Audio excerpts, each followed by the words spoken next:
नाज़रीन अस्सलाम वालेकुम। अब तक डॉक्टर दानिश के साथ हाजिर हैं। दो तीन बड़ी अहम इस वक्त सूरत हाल है, उस पर हम अपने मेहमानों से डिस्कस करेंगे। और एक मामला है कि इसराइल की बढ़ती हुई दहशत गर्दी, एक्स्ट्रा ऑर्डिनरी दहशत गर्दी, और जहाँ मुहज़्ज़ब ममालिक खामोश हैं और इसराइल को बड़ी ताकतें फुल सपोर्ट कर रही हैं, वहीं मुस्लिम ममालिक की मुजरिमाना खामोशी नज़र आ रही है। आवाम तो अपने लेवल पर बहुत बड़े बड़े एहतजाज कर रही है। इवन कि ये एहतजाज अमेरिका में भी, यूरोप में भी, यूके में भी, दुनिया के हर खित्ते में हो रहा है। इवन इसमें यहूदी भी एहतजाज कर रहे हैं। लेकिन जो मुस्लिम ममालिक हैं जिनका बहुत बड़ा रोल है, अरब लीग है 25-26 के करीब, OIC है 57 ममालिक, उनका कोई रोल नज़र नहीं आ रहा है। और इज़राइल की दहशत गर्दी इंतहा को है। और वो फ़लस्तीनियों के कहते हैं कि एक बहुत बड़ी तादाद, हज़ारों बच्चों को और बूढ़ों को और लोगों को कत्ल किया जा रहा है, शहीद किया जा रहा है। दूसरी तरफ मुल्क में बढ़ती हुई दहशत गर्दी एकदम आ गई है। और उस दहशत गर्दी के हवाले से कहा जा रहा है कि ये पूरी एक प्लानिंग है, साजिश है। और इसके पीछे क्या मकासद हैं, कौन से ममालिक हैं जो ब्लैकमेल कर रहे हैं, क्या है, इस पे भी हम बात करेंगे। गैर कानूनी जो आपके गैर मुल्की हैं, जिनमें अफ़गान महाजरीन यानी अफ़गान शहरी बहुत बड़ी तादाद में हैं, पाकिस्तानी हुकूमत ने उनको मुल्क से निकालने का अल्टीमेटम दिया है और इसके ऊपर एक टाइम दिया और उसके बाद अब कार्रवाई शुरू हो गई है। और इस सिलसिले में भी देखने को ये आ रहा है कि ये वो लोग हैं जो पाकिस्तान में 65 से 70% जो इस वक्त दहशत गर्दी है उसकी सहूलतकारी है, किडनैपिंग है, ज़ख़ीरा अंदोज़ी है, स्मगलिंग है, आपके फूड की स्मगलिंग है, डॉलर्स की स्मगलिंग है और स्नैचिंग है। हर किस्म के क्राइम में ये लोग इन्वॉल्व हैं जिन्हें निकाला जा रहा है और बाज़ाब्ता इस पर कार्रवाई हो रही है। और सियासी जमातें, कुछ सियासी जमातें इन अफ़गान गैर मुल्की और गैर कानूनी तौर पर आबाद लोगों को जो निकाला जा रहा है, जिसका बोझ पाकिस्तान 60 लाख अफ़गान महाजरीन की सूरत में बर्दाश्त कर रहा था, अब जबकि अफ़गानिस्तान में इनकी हुकूमत है और वहाँ के मुआशी हालात बहुत बेहतर हैं, तो इनको हटाने, इनको निकालने, इनको भेजने के सिलसिले में उनकी रुकावटें आ रही हैं। और शायद उसकी सबसे बड़ी वजह है, कहा जाता है कि बहुत बड़ी तादाद में पाकिस्तान के अहम इदारे, जिनमें FIA, जिनमें नादरा, जिसमें पासपोर्ट, जिसमें कमिश्नर, ख़ास तौर पे बलूचिस्तान और KPK के इलाके में जो लोग होते हैं, उनका बहुत बड़ा रोल है, जिन्होंने इल्लीगल गैर कानूनी अफ़गान लोगों को पाकिस्तान का पासपोर्ट भी दिया और ID कार्ड भी दिया, जिसकी बुनियाद पर वो बैरून मुल्क सफ़र किया, दहशत गर्दी हुई, पाकिस्तान बदनाम हुआ। अभी 12,000 जो अफ़गानी हैं वो पाकिस्तान के पासपोर्ट पे सऊदी अरब पे पकड़े गए हैं और इसी तरह कई हज़ार UK पहुँचे हैं। और वो स्मगलिंग जिसमें अरबों रुपए इन्वॉल्व है, उसमें पासपोर्ट ऑफिस, नादरा और FIA इन्वॉल्व है, जिसकी इंक्वायरी भी हुई है। और अफसोस की बात है कि इस इंक्वायरी को रोकने के लिए और इन पर कार्रवाई रोकने के लिए FIA के अहम तरीन DG के ऊपर हुकूमत के अहम तरीन लोगों का भी प्रेशर था और एक चीफ जस्टिस का भी प्रेशर था। तो इस सूरत हाल में बात करेंगे हम। हमारे साथ जो गेस्ट हैं, आइए उनका तारुफ कराते हैं। जहान चकज़ई साहब, वज़ीर इत्तलात बलूचिस्तान, आपका बहुत शुक्रिया सर, आपने हमें ज्वाइन किया। हमारे साथ अब्दुल्ला गुल साहब, चेयरमैन तहरीक जवानान पाकिस्तान दफ़ाई तज़कियाकार, आपका बहुत शुक्रिया, आपने हमें ज्वाइन किया। अल्लामा ताहिर अशरफी साहब, चेयरमैन पाकिस्तान कौंसल, आपका बहुत शुक्रिया सर, आपने हमें ज्वाइन किया। जहान चकज़ई साहब, मेरी आवाज़ आ रही है आपको? जी बिल्कुल, लाउड एंड क्लियर। जहान चकज़ई साहब, दो तीन चीज़ें मैं चाहता हूँ आपकी मौजूदगी का फ़ायदा उठाऊँ। एक तो ये है कि दहशत गर्दी के 3 बड़े वाक़यात जो हैं हुए हैं। मैं आपकी प्रेस कॉन्फ्रेंस देख रहा था और तो इसमें अफगान जो है वो शहरी इसमें इन्वॉल्व हैं और दो हमसाया ममालिक ब्लैकमेल कर रहे हैं, भारतीय दहशतगर्दी पर आलमी ताकतें खामोश हैं। क्या कहेंगे सर इसके ऊपर आप? देखिए, एक हमसाया मुल्क स्पॉन्सर है और आज भी स्पॉन्सर है, रहा भी है दहशतगर्दी के इस पूरे नेटवर्क को उन्होंने यहाँ पे खड़ा किया है। कुलभूषण यादव की मिसाल बलूचिस्तान की सूरत में हमारे सामने है। अभी जो वाकया हुआ है मियांवाली में, टारगेट सिलेक्शन, उसकी सोफिस्टिकेशन और टाइमिंग, ये सारे हमें बताते हैं कि इसमें फिंगरप्रिंट्स जो हैं वो एक ही मुल्क की तरफ है जिसका नाम इंडिया है। इसी तरह सेंचुरीज भी अक्रॉस दूसरे हमारे हमसाये वहाँ पे हैं। अभी 31 अक्टूबर को यानी एक हफ्ते पहले योब में एक बहुत बड़ा वाकया होता है जिस दहशतगर्दी के इस वाकये में 6 अफगान नेशनल्स यानी मुलविस होते हैं। अब ये पहला वाकया नहीं है, जनवरी से लेके आज तक तकरीबन 23 वाकयात हुए हैं, उसमें से 16 वाकयात में जो फुट सोल्जर्स हैं वो अफगान नेशनल्स हैं। तो वो दो तरीके से हमला करते हैं, एक बॉर्डर से डायरेक्ट आके हमले करते हैं जिसके नतीजे में हमारे जवान शहीद होते हैं, और ये कि हमारे शहरों में ये आते हैं, हमारे इलाकों में, और ये अटैक करते हैं हमारे लोगों को, इंस्टॉलेशंस को और सिक्योरिटी फोर्सेस को। इसी तरह जो बाकी नाम है, चाहे वो इतनिक हैं चाहे वो दूसरे हैं, वो फ्रेंचाइज है और फ्रेंचाइज का ताल्लुक फिर उनके ताने बाने मिलते हैं इंडिया के साथ। तो इसमें कोई दो राय हो ही नहीं सकती कि हम एक ऐसे रीजन में है जिसमें दो ममालिक के होस्टाइल एजेंडे को हम फेस कर रहे हैं। सर, ये दो ममालिक में एक का तो आपने नाम ले लिया भारत का, दूसरे का नाम आपने ले लिया जो इसमें ब्लैकमेल कर रहा है और इन चीजों में इन्वॉल्व है, वो कौन सा ममालिक है सर? देखिए, दूसरा वो मुल्क जो 50 साल से हमने उनके लिए बहुत कुछ किया है, हमने अपने मुल्क को हत्या के अपनी इकोनॉमी को तबाह किया है, आलमी ताकतों से हमने झगड़ा मोल लेने की यानी हमने ये भी किया है। और मेरा इशारा अफगानिस्तान की तरफ से बदकिस्मती से जो हम देख रहे हैं इस वक्त, लिटरली सेंचुरीज जो है वहाँ पे उनको मुहैया की जा रही है। ये जो भी नाम है ये असल में सिर्फ नाम है, पीछे उनके एक माइंडसेट है, लेकिन सबसे खौफनाक ये है कि उनके जो है बेसिस है वो इंटैक्ट है। अच्छा सर, ये बताइए कि आया ये जो भारत अपने मुख्तलिफ तरीक़ों से, क्योंकि माजी में भी हमने देखा है कि मुख्तलिफ एजेंसीज़ वहाँ बैठी हुई थी अफ़गानिस्तान में और इसमें ज़ाहिर है भारत भी इन्वॉल्व था और वो पाकिस्तान के लिए मुश्किलात पैदा करते रहे, दहशतगर्दी भी, कुलभूषण यादव भी है और भी बहुत से ऐसी चीज़ें हैं जो सामने आई हैं। लेकिन अब आप ये बताइए कि जो हालिया दहशतगर्दी शुरू हुई है उसका क्या पीछे उनका मंशा है, क्यों उन्होंने ये दहशतगर्दी की है शुरू? देखिए, अफगानिस्तान में इंडिया को अब स्पेस मिल गया है, उनका अनऑफिशियली यानी इंडिया को रिकग्नाइज किया गया है और इंडिया ने अनऑफिशियली अफगानिस्तान को रिकग्नाइज किया है। काबुल में इनकी एम्बेसी फंक्शन है, जो बाकी कॉन्सुलेट्स हैं उस शक्ल में तो नहीं है, फॉर्मल शक्ल में, लेकिन उनका जो है वो स्टाफ वापस आया हुआ है और वो इनफॉर्मली वहाँ पे काम कर रहे हैं। तो ये एक खौफनाक सूरत हाल है कि एक दफा फिर इंडिया ईस्ट से तो है, वेस्ट से भी पेनिट्रेट करने की कोशिश कर रहा है, और ये जो कन्वर्जेंस है काबुल के साथ दिल्ली का, ये फिर हमें ये याद दिला रहा है कि किस तरीके से पाकिस्तान में दहशतगर्दी के ये वाकयात शायद और बदकिस्मती से बढ़ने जा रहे हैं।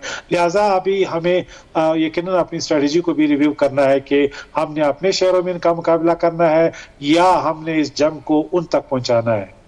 ये बड़ा वैलिड पॉइंट है। मैं आगे इस पर बात करके फिर जाता हूँ अपने दोनों मेहमानों की तरफ कि मैं सुन रहा था अस्करी क़यादत की बात कि जी अफ़गानिस्तान को उन्होंने कहा है कि जी अगर यही हाल रहे कि वो आपकी सरजमीन इस्तेमाल कर रहे हैं और पाकिस्तान के अंदर अटैक कर रहे हैं तो हमें उनके पीछे जाना होगा।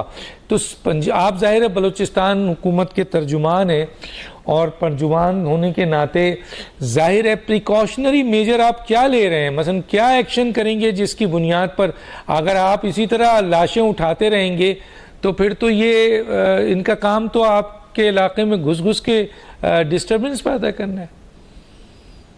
देखिए, बलूचिस्तान एक पूरे रीजन का नाम है, ये 44% पाकिस्तान का हिस्सा है। अल्हम्दुलिल्लाह हमारी लॉ इन्फोर्समेंट सलाहियत बहुत ज्यादा है। ओवर द ईयर्स आपको पता है कि हमारी फोर्सेस बैटल हार्डन्ड है, उनमें यानी हम हर महीने हजारों इंटेलिजेंस बेस्ड ऑपरेशंस यहाँ पे कंडक्ट होती हैं। माजी में जिस तरीके से नेटवर्क स्मैश हो गए थे, फिर इसके बाद अभी जो एक मिलिटेंट ऑर्गेनाइजेशन का एक बहुत बड़ा लीडर जो है वो पकड़ा गया था और उसका नेटवर्क स्मैश किया गया था। ये तमाम जो है हमारे यानी इंतजामी सलाहियत और हमारे सिक्योरिटी इदारों की सलाहियत और मौसरियत को जाहिर करता है। लेकिन इसके बावजूद भी अगर एक निहत्थे मजदूरों को टारगेट किया जाता है तो ये एक अपॉर्चुनिटी मिल जाती है। अगर किसी बॉर्डर रीजन में हमारे लॉ इन्फोर्समेंट को जो किसी इलाके से गुजर रहे हों उनको टारगेट किया जाता है तो एक मौका यानी क्रिएट तो हो जाता है। लेकिन इसका लाजमी बात है जब आपके शहर में गांव में एक शख्स या दो अशखास आते हैं तो बड़ा मुश्किल हो जाता है। डेवलप जैसे ममालिक भी ये आसान नहीं है कि शहरों में उनका मुकाबला किया जा सके।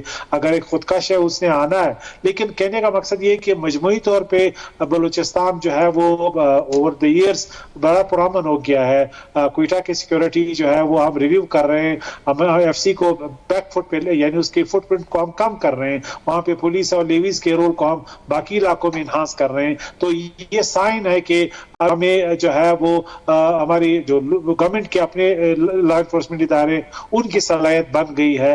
तो हम तो अल्हम्दुलिल्लाह एक प्रोग्रेस की बात कर रहे हैं, लेकिन जब एक वाकया होता है तो नेशनल मीडिया पे लाजमी बात है उसकी कवरेज होती है, इंटरनेशनल मीडिया में उसकी कवरेज होती है।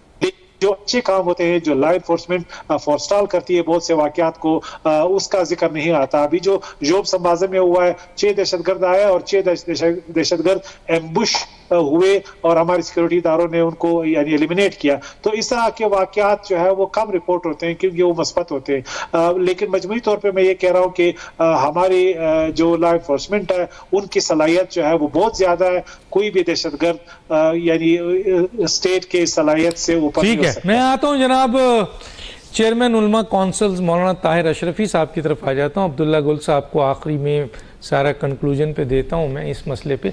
फिर ज़ाहिर है इजराइल का मैटर भी है, मुस्लिम ममालिक का भी है, अफ़गानियों का भी है। मैं पहले आता हूँ ताहिर अशरफी साहब, कैसे देखते हैं जो इस वक्त हालिया दहशतगर्दी शुरू हो गई है और वो तो वाज़ह तौर पर आपके जो वज़ीर इत्तलात हैं वो ये कह रहे हैं कि 2 ममालिक अफ़गानिस्तान और भारत तो चलें समझ में आता है, वो तो शुरू से है, लेकिन ये अफ़गान ममालिक, ये अफ़गान हुकूमत तो पाकिस्तान ने इसके लिए बड़ी कुर्बानियाँ दी हैं। सर क्या कहेंगे? बिस्मिल्लाहिर्रहमानिर्रहीम, नहमदुहु व नुसल्ली व नुसल्लिमु अला रसूलिहिल करीम। देखिए, मैं डॉक्टर साहब एक बात तो अर्ज करूंगा, मैं नहीं समझता कि बराह रास्त पाकिस्तान के खिलाफ दहशतगर्दी में अफगान हुकूमत मुलव्वस है। मैं कतन इस बात को ना समझता हूँ, ना मेरे तसव्वुर में भी ये बात आ सकती है कि बराह रास्त अफगानिस्तान की अबूरी हुकूमत जो है वो पाकिस्तान में कोई दहशतगर्दी की सरपरस्ती कर रही हो, जिस तरह माजी में करजई साहब के दौर में या अशरफ गनी के दौर में होता था।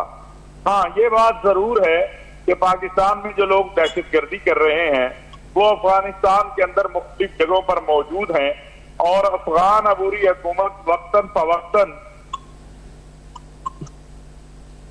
है, लेकिन जो दरकार है वो नहीं हो रहा। और वो दरकार ये है कि जो हमारे सिपा सलार जनरल हाफिज सैयद आसिम मुनीर साहब ने कहा कि भाई अफगान हुकूमत और पाकिस्तान की हुकूमत दहशतगर्दी के खिलाफ एक होकर आए, मिल बैठकर जो है इस मसले को हल करे और इसमें एक दूसरे के साथ ताउन करे। जब तक ये नहीं होगा, ये अफगानिस्तान खुद भी दहशतगर्दी का शिकार है। ये नहीं है कि वहां पर कोई अमन है।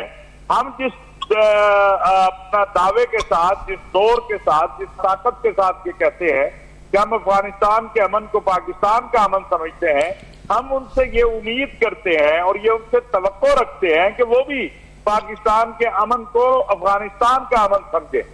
ये बात वाज़ेह है। जो मौजूदा दहशतगर्दी की लहर है इसके असबाब में सबसे बड़ा सबब यह है कि पाकिस्तान एक बार फिर मुआशी और इक्तिसादी तौर पर अपनी बहाली की तरफ चला है। जो सिपा सलार जनरल हाफिज सईद आसिम मुनीर और फौज और हुकूमत ने मिलके ये इन्वेस्टमेंट जो सहूलत सैनिटेशन काउंसिल कायम की, और उसके नतीजे के अंदर मैं जाती तौर पे जानता हूँ कि बहुत से हमारे ब्रदर इस्लामी ममालिक और उनके हुकूमतें, उनके बिजनेसमैन यहाँ इन्वेस्टमेंट के लिए आना चाहते हैं, आ रहे हैं, उसके ऊपर सर्वे हो रहे हैं। तो ये कबूल नहीं है हिंदुस्तान को भी और पाकिस्तान दुश्मन कुव्वतों को भी। ये आप ध्यान में रखिए कि पाकिस्तान का खाली दुश्मन हिंदुस्तान नहीं है, हमारा दुश्मन इसराइल भी है, हमारे दुश्मन और भी बहुत सी सारी ताकतें हैं।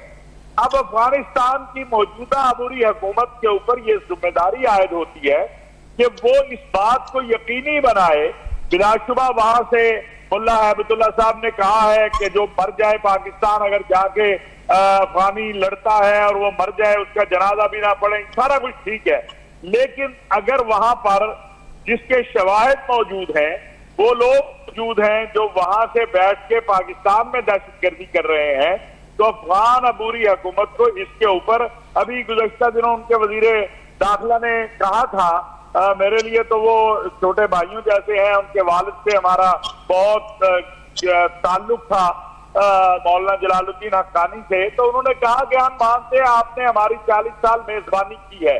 मैं अपने उस भाई को ये बताना चाहता हूँ, हम खाली आपके मेजबान नहीं थे मेरे भाई, हमने खून भी दिया है आपकी आजादी की बका के लिए। सोवियत यूनियन के खिलाफ जंग लड़ते हुए हमने खून भी दिया है, हमने माल भी दिया है, हमने अपनी जमीन भी दी है आपको।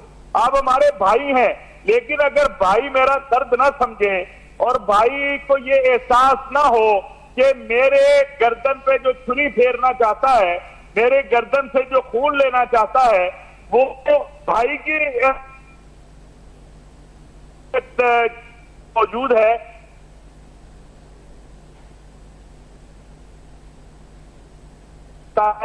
जो इसराइल चाहता है, जो और कुव्वतें चाहती हैं, वो नहीं होगा। पाकिस्तान अफगानिस्तान के दरमियान कभी इंशाअल्लाह ताला कोई ऐसी पोजीशन नहीं आएगी कि हम एक दूसरे के सामने। अच्छा सर, मुझे जरा आपकी दो बातें आ गई हैं, एक तजाद भी आ गया सर, लेकिन आपने वजाहत भी की है, मैं समझना चाहता हूँ, मुझे जरा सा जी आप बोलिएगा जानिस टिकज़ई साहब, मैं जरा जी बोले जानिस टिकज़ई साहब बोले।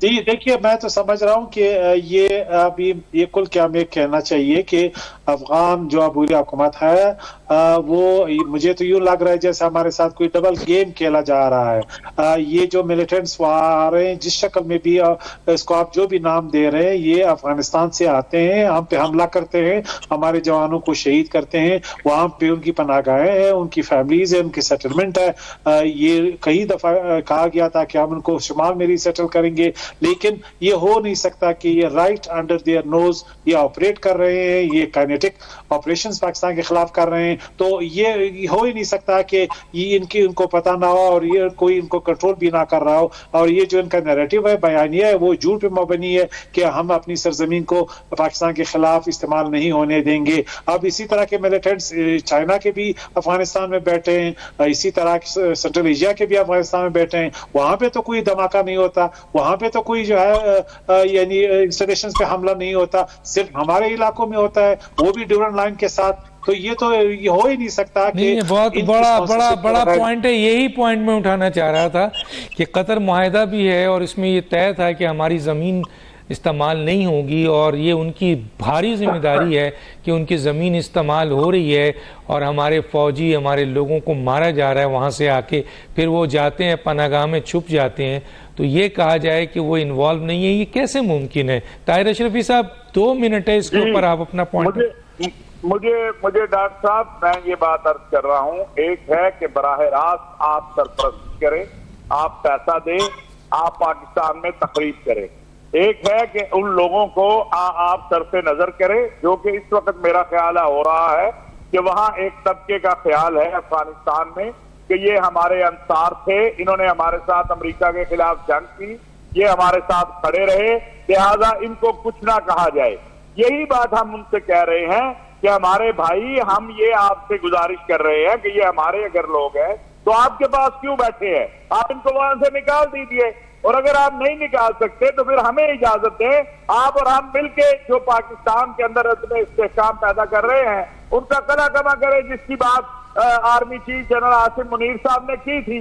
तो ये मेरा नुक्ता नजर अपना है कि मैं नहीं समझता कि अफगान अबूरी क़यादत जो है, जो मरकजी क़यादत है, उसमें से कोई इन लोगों की ये सरपरस्ती करता हो कि पाकिस्तान में जाके दहशतगर्दी करे। ठीक है, सरफे नजर जरूर है, एक तबके का ख्याल जरूर है वहां पर कि ये हमारे अंसार थे, इनको कुछ नहीं क्या होना चाहिए, लेकिन उनको ये भी ख्याल आना चाहिए कि हम भी 40 साल से उनके अंसार हैं। सिर्फ अंसार नहीं है, हमने उनके लिए खून दिया है। मैं 13 साल की उम्र थी जब मैं सोवियत यूनियन के खिलाफ अफगानिस्तान में लड़ने गया हूँ। शहादा की कब्रें जो हैं वो अफगान सरजमीन के ऊपर, मैं ये नहीं कहता कि अफगानों से ज्यादा है, लेकिन अफगानों से कम भी नहीं है। तो ये चीज उन्हें ख्याल करनी होगी। हमें अपने भाइयों से ये कहना है कि उन कुव्वतों का ख्याल करे जो ये चाहती है कि हमारी और उनका आमना सामना हो जाए, और वो कुव्वतें अफगानिस्तान में भी बदअमनी फैलाएंगी, वो यहाँ भी बदअमनी फैलाएंगी। ठीक है, उनकी खैर कहाँ है, ना वो हमारी खैर कहाँ है। अब्दुल्ला गुल साहब की तरफ आता हूँ। एक तो अब्दुल्ला गुल साहब, पाकिस्तान से कोई दहशतगर्दी की वारदात हो जाती है कहीं तो पूरी दुनिया शोर मचाती है और कहा जाता है कि जी पाकिस्तान की सरजमीन इस्तेमाल हो रही है। हालांकि ऐसे कोई शवाहिद नहीं है, यहाँ कोई ऐसा कैंप नहीं है, लेकिन ये पूरी दुनिया जानती है कि अफगानिस्तान जो है वहाँ से सारे दहशतगर्द ऑपरेट कर रहे हैं पाकिस्तान के खिलाफ। तो आप इन तमाम चीज़ों को कैसे देखते हैं सर? बिस्मिल्लाहिर्रहमानिर्रहीम। शुक्रिया डॉक्टर साहब। सबसे पहले मैं कर्नल हैदर, जो हमारे हसन हैदर साहब, जिन्होंने आज वादी तीरा के अंदर जामे शहादत नोश किया, बहुत ही बहादराना अंदाज में, और उनके साथ उनके जो रफीक थे, जो हमारे सिपाह थे, उन्होंने आज जामे शहादत नोश की है। कौम उन शोहदा को सलाम भी पेश करती है और उनके खून की मकरूज भी है। अभी दूसरी तरफ जो बात यह है कि पाकिस्तान के हवाले से जो बातचीत जारी है, देखें इसमें बड़ी वाज़ेह बात है। हम सीधी बात करें, मेरे ख्याल में अगर अफगानिस्तान के अंदर जो है एक दोहा मुज़ाकरात होते हैं, और दोहा मुज़ाकरात के अंदर कौन बैठता है? पाकिस्तान तो था नहीं, वहां बैठा था अमेरिका बैठा था और अफगानिस्तान बैठा था। और गारंटर जो है फिर इसका कौन होता है? वो अमेरिका होता है कि जी आस पड़ोस के ममालिक में दहशतगर्दी नहीं हो, तो फिर अमेरिका से क्यों नहीं पूछा जाता? अभी जोब के अंदर जो वाकया हुआ और फिर वहां भी अमेरिकी असला मिला, और उसके बाद जो है वो आज भी जो वाकयात हो रहे हैं उसके अंदर अमेरिकी साख्त के असले और मियां वाली बेस के ऊपर बड़े वाज़ेह सबूत आ गए हैं। पूछा यह चाहिए है कि कुछ जंग के असूल होते हैं कि जब आप फौजें वापस होती हैं तो वो अपना असला या तो तल्फ करती हैं या फिर अपना असला जो है वापस लेके जाती हैं। ये असला अमेरिका जानबूझ के पाकिस्तान के लिए छोड़ के गया। दूसरी बात यह है कि वो तमाम जो उनके रफीक थे, जो अमेरिका के हवारी थे या उनके लिए काम करते थे, कुछ को तो वो साथ ले गया और कुछ को वो यहाँ छोड़ गया। डॉक्टर साहब, हम ये क्यों भूल जाते हैं कि जब वो सारा वाकयात हुए तो फिर उस वाकयात के अंदर जो मामलात थे वो कौन कर रहा था? देखें, बड़े वाज़ेह बात है कि सैटेलाइट फोटोग्राफी कौन दे रहा है? वो NDS जैसी बदनामे जमाना दहशतगर्द जो अफगानिस्तान की एक इंटेलिजेंस एजेंसी थी, वो उसके लोग सारे के सारे तो अमेरिका नहीं चले गए ना। वो जो अफगान नेशनल आर्मी के लोग थे वो कहाँ गए? वो 3.5 लाख लोग जो है, क्या सारे अमेरिका और यूरोप चले गए? तो वो नहीं गए। तो फिर अगर नहीं गए तो वो क्या कर रहे हैं? किसी ने कोई उनकी बाज़गश्त ली? अगर नहीं ली तो क्यों नहीं ली? जब अफगानिस्तान के अंदर अमेरिका मौजूद था और उसके साथ उसके 48 ममालिक मौजूद थे, तो तब भी पाकिस्तान पे दहशतगर्दी हो रही थी। हमने अमेरिका से पूछा, अभी जो दोहा मुज़ाकरात हुए और उसके अंदर अमेरिका और काबुल हुकूमत के दरमियान में माबैन गुफ्तगू हुई, तो फिर मुझे ये बताइए कि वो किसके माबैन गुफ्तगू हुई? तो अभी जान अचक रही साहब जैसे फरमा रहे थे कि एक किस्म का इंडिया ने उनको जो है कबूल किया हुआ है उनकी हुकूमत को। तो क्या अमेरिका जो मुज़ाकरात कर रहा है क्या ये कबूल नहीं है? क्या फिर चीन जो वहां अपना सफीर बैठा हुआ है वो कबूल नहीं है? ये डॉक्टर साहब हमने क्यों नहीं कबूल किया? बात तो ये है, हमें ये कुछ चीजों का फैसला करना है। हमें अमेरिका जो उनकी पुष्ट पनाही कर रहा है उसका नाम खुल के लेना चाहिए। बैन ही जिस तरह से वो इसराइल की पुष्पनाई कर रहा है फलस्तीनियों का कत्ले आम करने के लिए, वो यहां भी दहशतगर्दी के पीछे उनके लोग मुलव्विस हैं। वो उनको जितने भी प्रोग्राम्स हैं वो कौन देता है, ट्रेनिंग किसने दी, और अब भी जो सिक्योरिटी कोऑर्डिनेट्स हैं वो उनको कौन फराहम कर रहा है? डॉक्टर साहब ये मजाक नहीं है। आप मुझे ये बताइए, अफगानिस्तान के पास तो सैटेलाइट नहीं है, तो फिर उनको सैटेलाइट इमेजेस कौन फराहम कर रहा है? वो कौन लोग हैं जो मियां वाली एयरबेस पे रेड अलर्ट की सूरत के अंदर घुस जाते हैं, 3 जहाजों को नुकसान पहुंचाते हैं? ये जहाज कोई मामूली नौयत के होते हैं? एक एक जहाज की कीमत आपको इल्म है क्या है? भाई मैं मान रहा हूं कि वो उस नौयत के जहाज नहीं थे, लेकिन हमारे एस जहाज नहीं थे, लेकिन हमारे बी कैटेगरी के जहाज तो थे। सर जमीन किसकी इस्तेमाल हो रही है? जमीन किसकी इस्तेमाल हो रही है सर? इस पे भी तो आ जाएं। चले अमेरिका है, दुनिया जानती है, जमीन अफगानिस्तान की इस्तेमाल हो रही है, इसमें कोई दूसरी राय नहीं है। काबुल हुकूमत को सख्त मेजर्स लेने पड़ेंगे, लेकिन साथ ही साथ यह है कि उनकी जो इस टाइम पे सूरत हाल है, उनके पास पैसा नहीं है, उनके पास दीगर मामलात हैं और उनका अभी तक वो कंट्रोल हासिल नहीं हो सका। ये एक रियलिटी है और इसके ऊपर उनको जो है, क्या दुनिया को पाकिस्तान की मुआवरत नहीं करनी चाहिए थी? डॉक्टर साहब सिंपल सा सवाल है। 700 मिलियन डॉलर जो थे कोएलिशन सपोर्ट फंड के, क्या पाकिस्तान को मिल गए? ये अमेरिका ने देने थे, क्यों नहीं दिए? सर आप थोड़ी देर के लिए ये एक ऐसी चीज, आप एक ऐसी चीज पे बात कर रहे हैं जो पाकिस्तान का बच्चा आपके साथ मुत्तफिक है।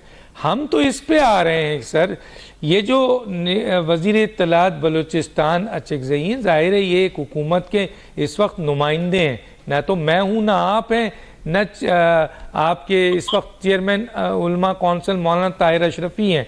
वो बाज़ाफ्ता इल्ज़ाम लगा रहे हैं कि 2 ममालिक इन्वॉल्व हैं इसमें, पाकिस्तान में दहशत गर्दी कराने में, और उनकी ज़मीन इस्तेमाल हो रही है। यकीनन वो जिम्मेदार हैं, उनके इख्तियार में है कि पाकिस्तान के खिलाफ जो वहाँ असला और ज़मीन और ये सारी उनको रोकें। आप अफगान हुकूमत को कुछ नहीं कह रहे हैं सर?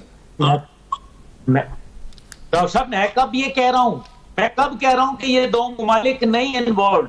मैं ये कह रहा हूं कि इनके पीछे जो शैतान बुजुर्ग है वो छोड़ दे थोड़ी देर के लिए, वो हो गया, वो क्लियर हो गया। हमें क्यों सर शैतान पाकिस्तान शैतान यहीं के लोगों से तो करवाएगा ना, तो पहले तो यहां आ जाए। शैतान तो है, वो बरसों से है, वो तो पहले भी करता है।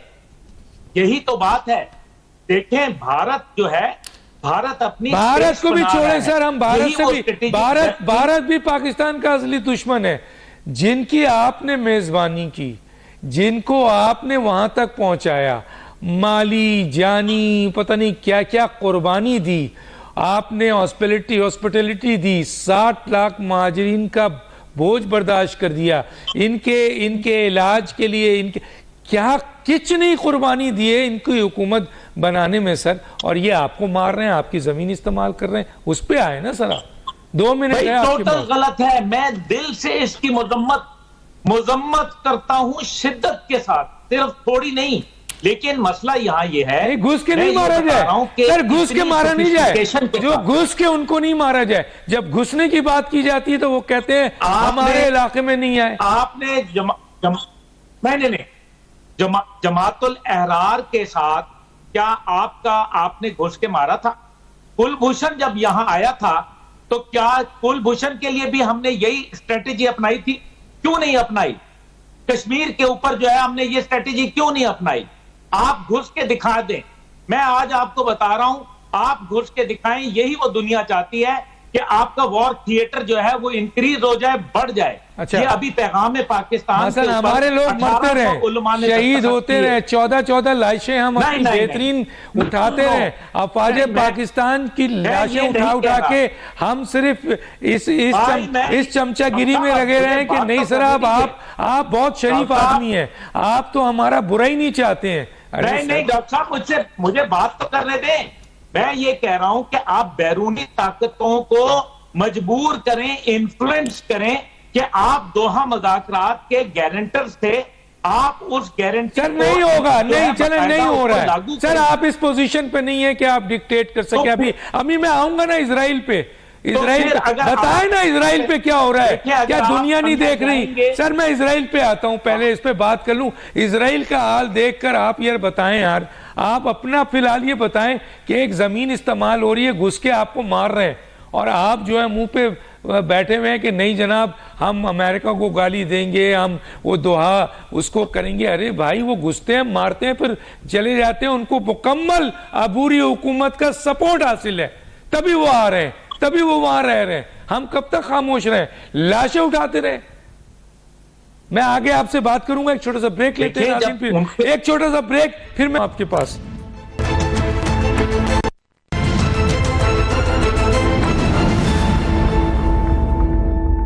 Welcome back. ज़रा मैं चाणक्य सही साहब आपसे भी इस पर ज़रा पूछना चाहता हूँ, 5-6 मिनट आपके पास हैं।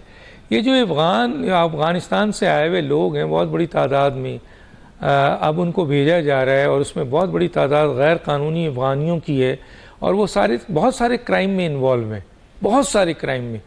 तो सर अब बलूचिस्तान की क्या सूरत हाल है? क्योंकि मैंने सियासतदानों को भी सुना कि उनको भी तकलीफ हो गई है और इसकी वजह यह है कि इन लोगों को नादरा के कार्ड, पासपोर्ट, ये सारे दिलानों में ये सियासी जमातों के लोग शामिल हैं जिन्होंने अपना वोटर बनाया हुआ है इनको, और ये इनका तहफ़्फ़ुज़ करते हैं।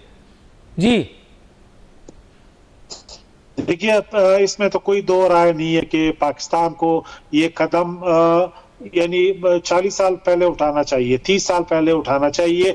ये हम नहीं उठा पा रहे थे, विल नहीं था, इरादा नहीं था। एक हम कमजोर रियासत और एक बराना रियासत के तौर पे बिहेवियर कर रहे थे। आज अल्हम्दुलिल्लाह ये पाकिस्तान गवर्नमेंट ने, रियासत ने, पाकिस्तान की तमाम लीडरशिप ने, आर्मी चीफ ने, प्राइम मिनिस्टर ने एक फैसला किया कि हमने एनफ इज एनफ, अब इन लोगों को अपने घर भेजना है। जो कानूनी डॉक्यूमेंट नहीं है इनके पास, they have to go home. इस पे ज्यादा तादाद अफगान गैर कानूनी तारकीन वतन की है और अल्हम्दुलिल्लाह हम काफी हद तक अब कामयाब हो रहे हैं। तकरीबन पूरे मुल्क में अगर आप केपी को भी शामिल करें, 2 लाख से 2,15,000 से ज्यादा लोग वापस चले गए वॉलंटियरली बलूचिस्तान से। तकरीबन ये तादाद अब 60,000 तक पहुंचने वाली है और लोग जा रहे हैं हर रोज। हमारे जो इदारे हैं, तो बॉर्डर में जो इदारे हैं जिस तरह नादरा है या FIA, वो तकरीबन 10,000 लोगों को हैंडल कर सकती है, प्रोसेस करके, बायोमेट्रिक करके उन्हें भेज सकती है। तो ये साइन है। दूसरी बात ये कि दूसरे लेवल पे वो लोग हैं जिन्होंने आइडेंटिटी थेफ्ट किया है, जेरी शनाख्ती कार्ड बनाए और बहुत से उन्होंने लोकल ऑफिशियल्स को ब्राइब किया है, उन्होंने सियासी पार्टियों की मदद हासिल की है और बयानिए के तहत वो अब्जॉर्ब हुए कम्युनिटीज में, एक एक्सेप्टेंस उनको मिली, एक लिजिटिमेसी मिली है। तो उनको हम पील ऑफ कर रहे हैं, जो एक आसान काम नहीं है और इसमें भी हम अल्हम्दुलिल्लाह आगे बढ़ रहे हैं। अब चैलेंज ये है कि जो 1.3 मिलियन गैर तारकीन वतन है, इसको हम जो हमारा एक कंसीव्ड टाइम लिमिट है उसमें हम इनको बेच सकें। तो रिजॉल्व है, इरादा है, इस पे कोई कंप्रोमाइज नहीं है ना। इस फैसले पे हम पीछे जा रहे हैं, रुकावटें हैं, चैलेंजेस हैं, बहुत सी सियासी पार्टियां जो है वो इस पे सियासत कर रही हैं क्योंकि इलेक्शन भी आ रहे हैं, लेकिन रियासत जो है वो अपनी जगह पे खड़ी है कि एनफ इज एनफ ने अपने मुल्कों को जाना पड़ेगा, चाहे वो अफगान हैं, चाहे वो इंडियंस हैं, चाहे वो विदेशी कम्युनिटी के लोग। अच्छा, एक आध मिनट सर आपके पास है, चलें, ये बहुत अच्छा आपने बता दिया। ये बता दीजिए सर कि ये जो गजा में हो रहा है उसमें OIC 57 ममालिक और आपके अरब लीग, क्या कहेंगे सर? वो तो मार रहे हैं सर, आपके लोग रो रहे हैं सिर्फ। देखिए, अफसोसनाक यकीनन वर्स ह्यूमन राइट्स वायलेशंस हो रहे हैं और इस पे दिल जलता है, लेकिन बदकिस्मती से ये अपीथी या कुछ ना करने का जो रवैया है वो ये पहली दफा हम नहीं देख रहे हैं। माजी में भी हमने ऐसे वाकयात देखे हैं, हम सब, हमारी उम्र काफ़ी है, बहुत से यानी वाकयात हुए हैं और कब कोई इस तरह का रवैया नहीं आया है। लेकिन अल्टीमेटली सीज फायर की तरफ जाना होगा, अल्टीमेटली जो 2 स्टेट सोल्यूशन है उनकी तरफ जाना होगा और इस मकसद के लिए तमाम जो जिसमें बिलखसूस मुस्लिम उम्मा है सबसे आगे है, और जो वेस्टर्न वर्ल्ड है जो समझता है कि मिडल ईस्ट स्टेबल रहे, उनकी जिम्मेदारी है कि ये मसले को एक परमानेंट सोल्यूशन की तरफ ले जाएं। ये इस वक्त जो कीमत है वो अनसस्टेनेबल है, एक इंसानी ट्रेजेडी है जो हमारे यहाँ नस्ल कुशी हो रही है सर, नस्ल कुशी हो रही है। जान रचक सही साहब, नस्ल कुशी हो रही है और मुस्लिम हुक्मरान खामोश बैठे हुए हैं। एक इजराइल जिसकी आबादी एक लिमिटेड है, ठीक है उसके पीछे बड़ी ताकत है, लेकिन आपके पीछे भी अल्लाह की बड़ी ताकत है। मौलाना ताहिर अशरफी साहब, इसके ऊपर क्या कहेंगे सर आप? डॉक्टर साहब, गुजारिश ये है कि बहरहाल माजी में भी 2 जंगें इस मौजू पर हो चुकी हैं और उनका नतीजा भी हमारे सामने है। इस वक्त सबसे पहला मसला तो दरपेश है, वो है जंग बंदी का, और उन लोगों की तक कोई इमदाद पहुंचे, दवाई पहुंचे, बाकी चीजें, जिसके लिए अगर हम देखते हैं तो 57 इस्लामी ममालिक में से 3 या 4 आपको नजर आते हैं जो कि कोई अपना किरदार अदा करने की कोशिश कर रहे हैं। उसमें सऊदीया है, तुर्की है, ईरान है, मिस्र है। बाकी तो कोई नजर भी नहीं आ रहा कि कोई हाथ पांव ही मार ले। कतर है। तो ये एक बहुत बड़ी इब्तला है, आजमाइश है जुर्म ज़ईफ़ी की सजा मर्गे मफाजात। जंग का कहना बहुत आसान है, लेकिन जब जंग मुसल्लत होती है तो उसके असरात कहाँ कहाँ तक जाते हैं वो भी आपको ज्यादा पता है मेरे से।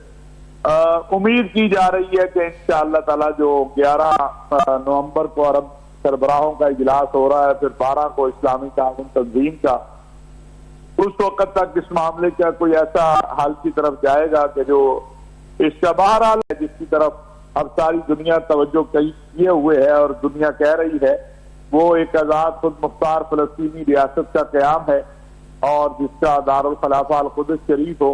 जो ये खून बह रहा है, ये आप सब इसके मुजरिम हैं। जो किरदार अदा कर सकता है उसको अदा करना चाहिए, अपनी आवाज को बुलंद करना चाहिए, और जो भी कर सकता है उनके लिए करना नहीं, क्या किरदार होना चाहिए सर, मुझे जरा बताएं। मुस्लिम ममालिक OIC 57, अरब लीग 25, एक इजराइल जो चाह रहा है कर रहा है, ना कोई लॉ है ना कोई। जी ये मसला है। हमें सच की तरफ देखना चाहिए। एक इजराइल नहीं है। अमेरिका, यूरोप, बरतानिया को आप छोड़ दें, तकरीबन 32 से 36 इस्लामी मुल्कों ने इसराइल के साथ ताल्लुकात हैं। अब तक 3 ने अपने ताल्लुकात तोड़े हैं, बाकियों के उसी तरह ताल्लुकात है। किसी ने अपना सफीर भी वापस नहीं बुलाया। सच ये है, सच में हमें जाना चाहिए। इसराइल अगर अकेला होता तो अब तक खाली फलस्तीनी उसे खा पी गए होते। इसराइल की पुष्ट के ऊपर अमेरिका, बरतानिया, यूरोप के अलावा वो मुल्क है जिन्होंने उसे तस्लीम किया और अब तक अपने स्वार्थकार भी वहां रखे हुए हैं, अब तक उसके साथ ताल्लुकात भी रखे हुए हैं। ये एक अलमिया है। ये कोई बात जो है हमें जो मार पड़ रही है वो अपनों से पड़ रही है। जंगें भी 2 आपने की हैं इसराइल के साथ, अरबों ने की हैं, उसका नतीजा भी हमें सामने रखना चाहिए। तो इसराइल अकेला नहीं है, मुसलमान अकेले हैं, फलस्तीनी अकेले हैं, फलस्तीन के लिए रोने वाले अकेले हैं। अगर आप देखें तो ये 4 मुल्कों के अलावा मुझे 5वां मुल्क आप बता दें जो बागडोर में लगा हो। स्टेटमेंट भी नहीं देते हैं, इतने जालिम हैं। कल एक इस्राएली वजीर ने कहा कि हम एटम बम मार देंगे, एटम चला देंगे। कितने मुल्कों ने मजम्मत किया, जरा मुझे आप कल हम दोबारा प्रोग्राम कर लेंगे, जरा रिकॉर्ड चेक करके बता दें। ये तो लफ्जी बात थी ना, उसने लफ्जी बात की थी। कितने मुल्कों ने उसकी मजम्मत की है या उसको चैलेंज किया है? तो जो लोग इस पर काम कर रहे हैं उसमें अर्दगान साहब हैं, सऊदी वलीअहद अमीर मोहम्मद बिन सलमान है, कतर के अमीर है, ईरान है, मिस्र है, पाकिस्तान जो कर सकता है वो कर रहा है। क्या कर रहा है सर पाकिस्तान, क्या कर रहा है? चले इस पे आ जाते हैं। मैं पाकिस्तान क्या कर रहा है? पाकिस्तान सर दुनिया का पहला एटमी इस्लामी मुल्क। हाँ जी, सुन ले डॉक्टर साहब। वाहिद सिपा सलार है पाकिस्तान का जिसने फलस्तीनी सफीर से मुलाकात की है 57 मुल्कों में से। किसी इस्लामी मुल्क के सिपा सलार या किसी इस्लामी मुल्क के फौज के सरबराह ने फलस्तीनी सफीर को बुला के या फलस्तीनियों को बुला के उसके सर पे दस्ते शफकत नहीं रखा। कुछ चीजें जो अभी स्क्रीन पे हम नहीं कह सकते, लेकिन हमारी रियासत के जिम्मेदार इस वक्त भी दुनिया इस्लाम के जो आम ममालिक है, खा वो तुर्की है, खा वो सऊदी अरब है, खा वो कतर है, इस मसले के ऊपर उनके साथ सर जोड़कर बैठे हुए हैं, और वो दिन रात बच्चे शहीद और बच्चे शहीद हो रहे हैं, नस्ल कुशी हो रही है।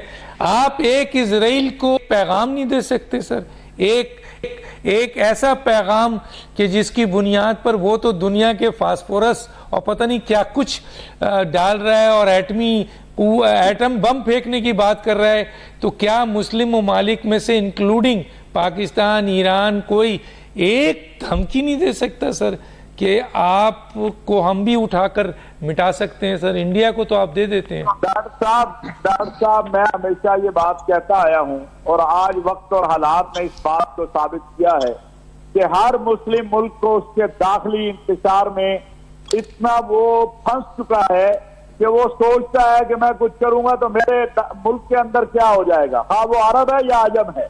और मैंने आपको बताया आपकी आधी से ज्यादा OIC तो उफ करने को तैयार नहीं है, तो चलो उफ ही कर ले, बच्चे की शहादत। सर हम क्या कर रहे हैं सर? मैं छोड़े OIC को, तो हमें पता है सर OIC करती क्या है सर? कर रहे हैं इंशाअल्लाह, उसका नतीजा आपको 11-12 तो आप देखेंगे। हम जो कर सकते हैं वो कर रहे हैं। मैंने आपको एक छोटी सी मिसाल हुकूमत सर, हुकूमत का कोई बयान आपने सुना है जो जोरदार बयान हो?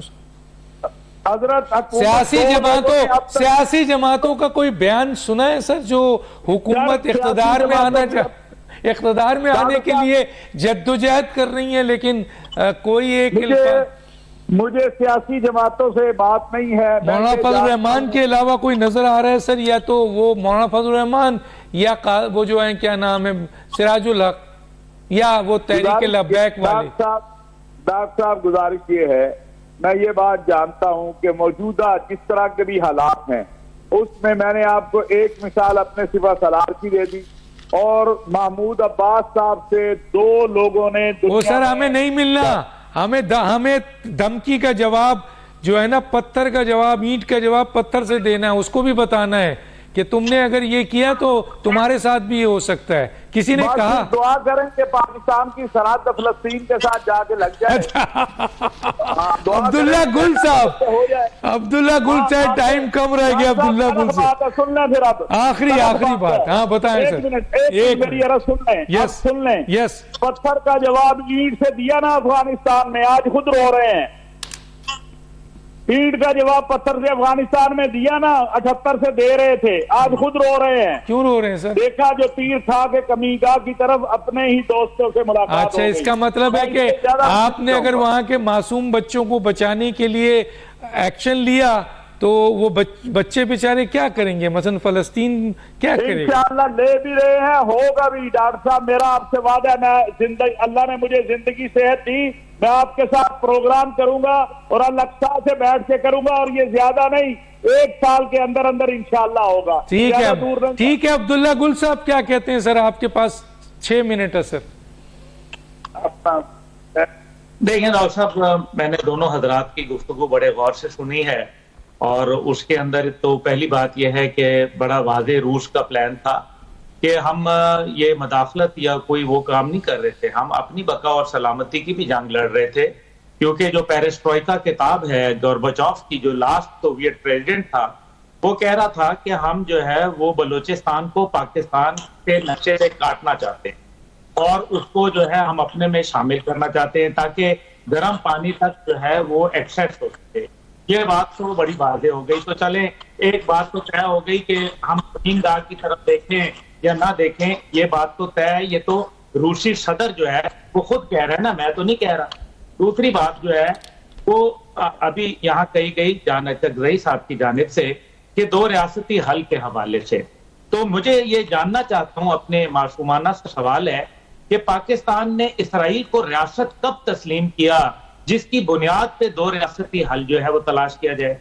कायदे आजम की पॉलिसी जो थी वो तो ये थी कि ये एक नाजायज रियासत है, मैं वो लफ्ज नहीं इस्तेमाल करना चाहता जो हे से शुरू होता है, वो कायद ने बोला था और कहा था कि पाकिस्तान का बच्चा बच्चा इस नाजायज रियासत से जो मगरिब ने मुसलमानों के दिल में पैदा की है इससे टकरा जाएगा, हद तक कि इसको पाश ना करते। ये तो एक पॉलिसी थी। फिर जब सीरिया की जंग हुई तो उसके अंदर पाकिस्तानी एयरफोर्स ने क्या इसी इसराइली एयरफोर्स को नाको चने नहीं चबवा दिए? क्या आज भी वहां सीरिया के अंदर टेक्स्ट बुक में जो है पाकिस्तानी पायलट्स को हीरो के तौर पर नहीं पढ़ाया जाता? अब जो है आपने कहा कि मदद कैसे करें, तो इसराइल तो पूरे दुनिया उसके साथ है और 57 इस्लामी ममालिक जिनके पास 58 लाख फौज मजमूई तौर पे मौजूद है और उसके अलावा उनके पास तेल गैस के जखायर है, मईशत का इस्तेहकाम है, लेकिन वो 57 इस्लामी ममालिक अकेले हैं। तो ये जाहिर है ये तो फिर अकेले हैं बेचारे। और जो अकेले आपने कहा कि किसने इस्राइली के 57 ममालिक अकेले हैं, 57 ममालिक अकेले हैं। वो अकेले हैं ना बेचारे। किस बात पे बेचारे अकेले? वो तो अकेले हैं ना बेचारे। किस बात पे अकेले हैं सर? नहीं वो तो अभी ताहिर अशरफी साहब ने कहा, तो मैं उसका जवाब दे रहा हूं कि वो अकेले हैं, वो 57 अकेले हैं, बाकी वो देखिए। अभी दूसरी बात सुने, बोलीविया ने जो कि एक क्रिश्चियन मुल्क है, उसने अपने सिफारती ताल्लुकात खत्म किए, कोलंबिया ने खत्म किए, चिली ने खत्म किए, नॉर्थ कोरिया ने खत्म किए, उर्दन ने अपना सफीर वापस बुलाया। ये तो वो है जो हकायक, जो ग्राउंड के ऊपर मैं आपको बता रहा हूं। अब मसला ये है कि आप क्या कर सकते हैं? आप वो कर सकते हैं जो आपने माजी में किया था। आपके ऊपर बहैसियत एक न्यूक्लियर रियासत ज्यादा जिम्मेदारी आयद होती है, लेकिन अगर हमारे मुमालिक जो है, जो कि इस्लामी मुमालिक, असल में वो एक जिसके अंदर इत्तेहाद की कमी होना, ये उनका सबसे बड़ा जो है वो अलमिया है। ये कोई इसराइल कोई 20 फुट लंबा नहीं है। हमास ने उनको बता दिया। अभी महमूद अब्बास साहब की बात सुन ले, वो तो मानते ही नहीं है, वो तो हमास को कह रहे हैं, वो तो हमास को ओन ही नहीं करते। वो तो ये बड़ा वाज़ेह बता रहे हैं कि हम ओनरशिप ही नहीं है। भाई ये गजा एक जो जगह है जहां हमास ने कम से कम एक हमला करके उन्होंने एक चीज साबित की कि ना ग्राउंड के ऊपर, आज जो देखे ना, ग्राउंड पे उनको जलील किया, फजा में उनको जलील किया, तो उनको समुंदर के हवाले से जलील किया, साइबर सिक्योरिटी को जलील किया, उनके जो इंटेलिजेंस के फेलियर था उसको जिल्लत का रुसवाई का सामना होना पड़ा। हद यह है कि डोनाल्ड ट्रंप ने उनको फूल कह दिया, इसराइल को फूल कहा। अब मसला यहाँ ये है कि कंक्लूजन क्या है? ब्लिंकन जो है, कंक्लूजन क्या है? कंक्लूजन क्या है? कंक्लूजन ये है कि वो मार रहे हैं, वो फास्फोरस मार रहे हैं, वो एटम बम मार रहे हैं, वो आपकी नस्ल कुशी कर रहे हैं। ओ भाई डॉक्टर साहब, मुझे जवाब देने दें आप। वो तो भेड़िया है इसराइल, इसमें तो कोई शक नहीं है। मुसलमान मुमालिक क्यों भेड़ बकरियां बन गए हैं, ये बात है। अगर आप भेड़ बकरियां बन जाते हैं अपनी ताकत के बावजूद, तो फिर इसके लिए तो कोई हल नहीं है। वो गैरत है बड़ी चीज, थाने तगदौ में पहनाती है दरवेश को ताजे सरेदारा। ये अगर नंबर गेम पे होता तो नंबर गेम में सलाउद्दीन अयूबी रहमतुल्लाह को शिकस्त हो जाती, क्योंकि वो 30,000 थे और अगले 13 लाख थे। 313 जो थे वो उनके पास कोई हथियार नहीं थे और लश्कर जरार था 1000 का, कील कांटे से लेस। किसको फतह हुई थी? अल्लाह ताला हमेशा यही फरमाता है, पढ़ लेना सूरह निसा आयत नंबर 75 पढ़ ले। क्या कहती है कि जब अल्लाह ताला कहता है कि अल्लाह ताला फरमाता है कि तुम क्या हो गया है कि मेरे रास्ते में जहाद नहीं करते, और जब बच्चे बूढ़े औरतें जवान तुम्हें पुकारें और कहें या अल्लाह हमें जुल्म की इस वादी से निकाल और अपना कोई मददगार और अपना कोई दोस्त भेज दे। ये कैसे हो सकता है कि खुदा का दोस्त जाए और उसका मददगार जाए और उसको फतह ना हो? ये नहीं होगा, ये कॉन्फ्लिक्ट फैल जाएगा। और जो मैं पहले दिन आपके साथ प्रोग्राम किया था, आपको याद होगा, एक माह कबल आपके साथ ये बात हुई थी कि ये कॉन्फ्लिक्ट फैलेगा। अब हसन नसरुल्लाह साहब ने कह दिया, एंटनी ब्लिंकन क्यों जाके इराक में घुसा, और असल में इराक में घुसने का मतलब यह है कि ईरान के साथ मामला करना चाहते हैं, इसलिए क्योंकि कॉन्फ्लिक्ट बढ़ रहा है और ये अब जहाद इंटरनेशनल हो जाएगा। ये याद रखना आप, ये तमाम जो कुव्वतें हैं, जहादी कुव्वतें, जो टेररिस्ट ऑर्गेनाइजेशन हैं, जो बैंड आउटफिट्स हैं, ये सब इकट्ठे हो जाएंगे और ये होना शुरू हो चुके हैं। नतीजा ये होगा कि इनके अपने मुमालिक के हुक्मरानों पे दबाव बढ़ेगा और एक नई अरब स्प्रिंग शुरू हो जाएगी। ठीक है सर, बहुत शुक्रिया तीनों मेहमानों का। डॉक्टर दानिश को याद दीजिए। अल्लाह।